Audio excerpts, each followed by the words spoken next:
Alright, so in this video ipapakita ko sa inyo kung gaano kadali i-connect itong ating Insta360 Ace Pro camera dito sa ating FX Pridcon intercom. So tayo as motovlogger, madalas natin ginagamit itong ating Pridcon intercom as main source ng ating audio dito sa ating 360 camera.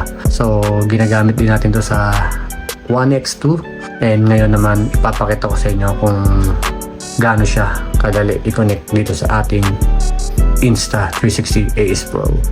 So ito yung kagandahan sa mga Pridcon intercom kasi compatible siya sa lahat ng Insta360 camera.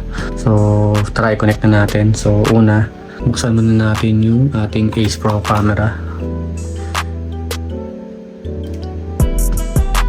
Okay, so syempre turn on na rin natin tong ating Pridcon intercom. Make sure lang na mapupunta ka sa pairing mode kung nagbi-blink ng red and blue yung ilaw niya. Yan, so ibig sabihin nito pairing mode na yan.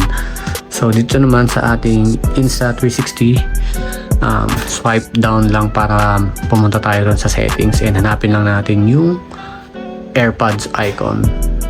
There you are.